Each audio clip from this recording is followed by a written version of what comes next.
तो दोस्तों, क्योंकि सांस भी कभी बहू थी के आज के एपिसोड की शुरुआत वहीं से होती है जहां बापजी नॉयना को तुलसी का अपमान करने के लिए माफी मांगने का हुक्म देते हैं। इधर नॉयना सहमी हुई नजरों से तुलसी वीरानी को देख रही होती है, ये सोचते हुए कि बापजी उसे तुलसी के पैरों में गिरने को कह रहे हैं। लेकिन तभी बापजी अपनी बात पूरी करते हैं। वे बताते हैं कि तुलसी को देवी लक्ष्मी और भगवान विष्णु की प्रिय पत्नी वृंदा का स्वरूप माना जाता है। ये पौधा अत्यंत पवित्र और पूजनीय है।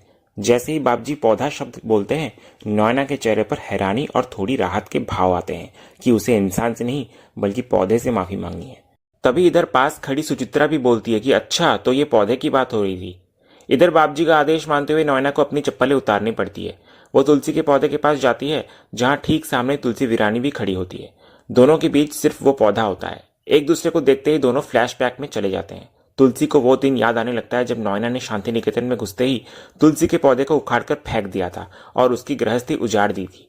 आज वक्त का पहिया घुमा है और नॉयना को उसी तुलसी के सामने सिर झुकाना पड़ रहा है।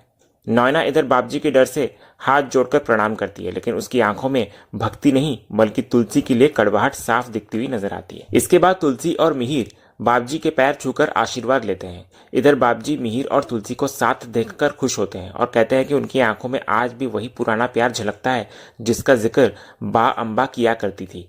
दूसरी तरफ जब पूरा परिवार अंदर आता है तो एक मजेदार वाकया होता है। देव की टक्कर घर की एक लड़की से होती है जो कि बापजी की पोती होती है।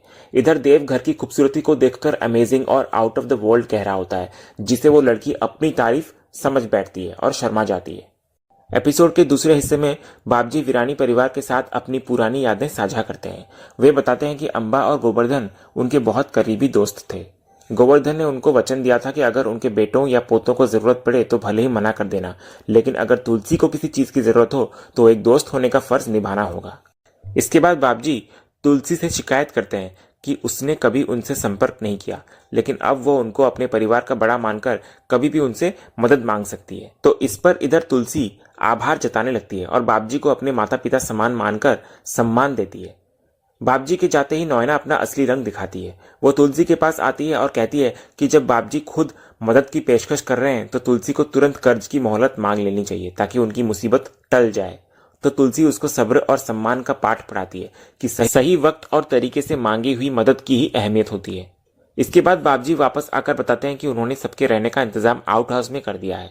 शाम को 7 बजे सगाई है और वे चाहते हैं कि मिहिर और तुलसी एक जोड़े की तरह हर रस्म में शामिल हो ताकि उन्हें अपने दोस्तों अम्बा और गोवर्धन की मौजूदगी का एहसास हो। फिर जब सब लोग अपने कमरे की ओर जाने लगते हैं तो तुलसी की नजर एक कोने में बैठी परी पर पड़ती है। वो परी के शरीर पर चोट के निशान देख लेती है। इधर परी को जैसे ही इसका एहसास होता है वो घबराकर अपने जख्मों को ढक लेती है, लेकिन तुलसी के मन में चिंता घर कर जाती है। एपिसोड के दूसरे हिस्से में बापजी का बेटा गौरव मिहिर और तुलसी को घर का सबसे आलीशान कमरा दिखाता है। वो बताने लगता है कि ये बेस्ट रूम सिर्फ उनके खास मेहमानों के लिए आरक्षित होता है और अब मिहिर तुलसी यही रुकेंगे। तभी ये सुनकर नॉयना बेचैनी से पूछती है कि उसके रहने का इंतजाम कहाँ है। तो गौरव उसको देखकर ही तंज कसता है कि बाबूजी की पारखी नजर ने उसे बिल्कुल सही पहचाना था कि वो वीरानी परिवार के साथ होकर भी उनसे अलग है।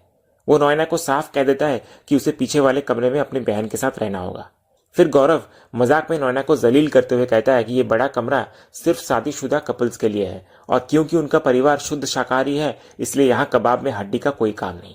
ये सुनकर नॉयना का मुंह उतर जाता है। इसके बाद तुलसी गौरव से शादी के कामों में मदद करने की पेशकश करती है, तो गौरव खुशी से कहता है कि सारी जिम्मेदारी उसी पर है, इसलिए बापजी ने उसे खास तौर पर बुलाया है। लेकिन पहले वो तुलसी और मिहिर को आराम करने को कहता है और वहां से चला जाता है। इसके बाद नॉयना को जलता भूनता छोड़कर मिहिर और तुलसी एक ही कमरे में चले जाते हैं।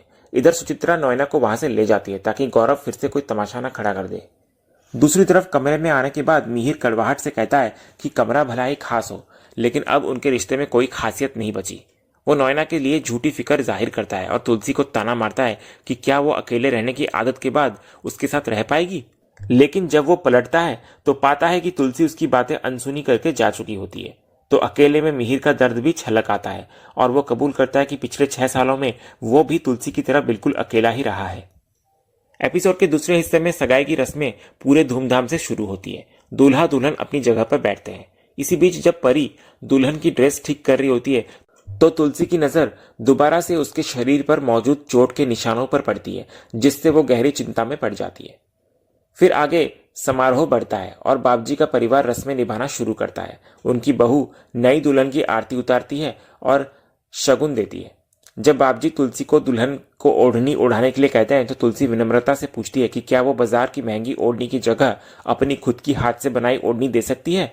तो बाबजी इसे बेहद खास और कीमती तोहफा मानते हुए खुशी खुशी मंजूरी देते हुए नजर आते हैं। फिर तुलसी अपने हाथों से रस्म पूरी करती है। ये देखकर गायत्री शोभा से कहती है कि तुलसी जैसा कोई नहीं हो सकता जो हर फर्ज को इतने दिल से निभाए। इसके बाद अंगूठी पहनाने की रस्म होती है। जब दूल्हा दुल्हन एक दूसरे को रिंग पहनाते हैं तो सब उन पर फूलों की बारिश करते हैं। इसी दौरान दूसरी तरफ बाबजी की पोती वीडियो बना रही होती है। तभी देव के फेंके हुए फूल गलती से उस पर गिर जाते हैं।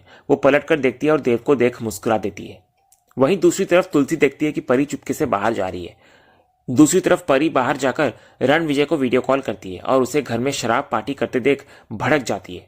इधर रणविजय बेशर्मी से कहता है कि बीवी के बिना शांति निकेतन में अशांति फैलाने का ये मौका वो नहीं छोड़ेगा।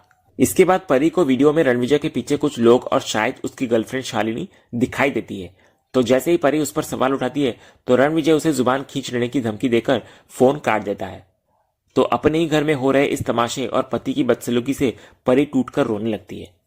तो इधर दूसरी तरफ रोती हुई परी की नजर सामने खड़ी तुलसी पर पड़ती है। वो नजरें चुराकर भागने की कोशिश करती है लेकिन तुलसी उसको रोक लेती है और पूछती है कि क्या उसके और रणविजय के बीच सब कुछ ठीक है।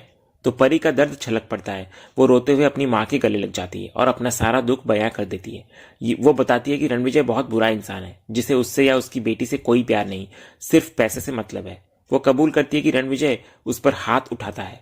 परी फिर अपनी गलती मानती है कि उसने अपनी माँ की बात नहीं सुनी और जिद में शादी की, जिसकी वजह से परिवार बिखर गया। वो अपनी माँ से दोबारा माफी मांगती है और कहती है कि वो अपनी करने की सजा भुगत रही है। लेकिन तभी हमको पता चलता है कि ये परी का सिर्फ एक सपना था। तो असलियत में तुलसी उसको फिर से आवाज देती है और वही सवाल दोहराती है कि क्या सब ठीक है। तो परी सच बोलने की हिम्मत नहीं जुटा पाती। वो अपने दर्द और आंसुओं को छुपाते हुए झूठ बोल देती है कि सब कुछ बिल्कुल ठीक है। वो बहाना बनाती है कि वो अभी रणविजय से ही फोन पर बात कर रही थी। इसके बाद परी कहती है कि रणविजय भी शादी में आना चाहता था लेकिन ऑफिस में काम बहुत ज्यादा था, इसलिए उसे मजबूरी में मुंबई रुकना पड़ा। ये झूठ बोलकर वो बात को वहीं पर खत्म कर देती है और अपनी बेटी गरिमा को देखने का बहाना बनाकर वहां से निकल जाती है ताकि तुलसी उसके चेहरे का असली दर्द न पढ़ सके। लेकिन तुलसी को परी का व्यवहार अजीब लगता है तो वो सीधा गायत्री के पास जाती है और पूछती है कि क्या परी सच में ठीक है। तो गायत्री कुछ बताने ही वाली होती है कि तभी शोभा वहां आ जाती है और बताती है कि बाबजी तुलसी को ढूंढ रहे हैं, जिससे बात अधूरी रह जाती है। एपिसोड के आखिरी सीन में बाबजी के बुलाने पर तुलसी उनके पास जाती है। इधर बाबजी उसे मिहिर के पास बैठने को कहते हैं और तुलसी बेमन से अपने पति के बगल में बैठ जाती है। इसके बाद बाबजी एक चांदी का डिब्बा निकालते हैं और प्यार से तुलसी और मिहिर के हाथों में थमा देते हैं। वे कहते हैं कि भले ही बिजनेस का रिश्ता खत्म हो जाए लेकिन प्यार का रिश्ता हमेशा बना रहता है, इसलिए यह तोहफा उन दोनों के लिए है। जब मिहिर उस डिब्बे को खोलता है तो उसमें 2 अंगूठियां देखकर उसके और तुलसी के होश उड़ जाते हैं। उन्हें बिल्कुल अंदाजा नहीं होता कि बाबजी ऐसा कुछ देंगे। फिर दोनों हैरानी से एक दूसरे को देखने लगते हैं। वहीं दूसरी तरफ नैना यह सब देखकर अंदर ही अंदर गुस्से और जलन से जल रही होती है। और इसी तनावपूर्ण माहौल वाले सीन के साथ आज का ये एपिसोड यहीं खत्म होता है। तो दोस्तों, आज का ये वीडियो आपको कैसा लगा कमेंट के माध्यम से हमें जरूर कहिएगा और कमेंट में हाइप करना भी मत भूलिएगा और वीडियो को लाइक शेयर सब्सक्राइब करना भी मत भूलिएगा ताकि ऐसे ही रोज लेटेस्ट एपिसोड के अपडेट्स आप हमारे इस चैनल पर पा सकें। तो मिलते हैं हम एक नए एपिसोड के रिव्यू में, तब तक के लिए नमस्कार।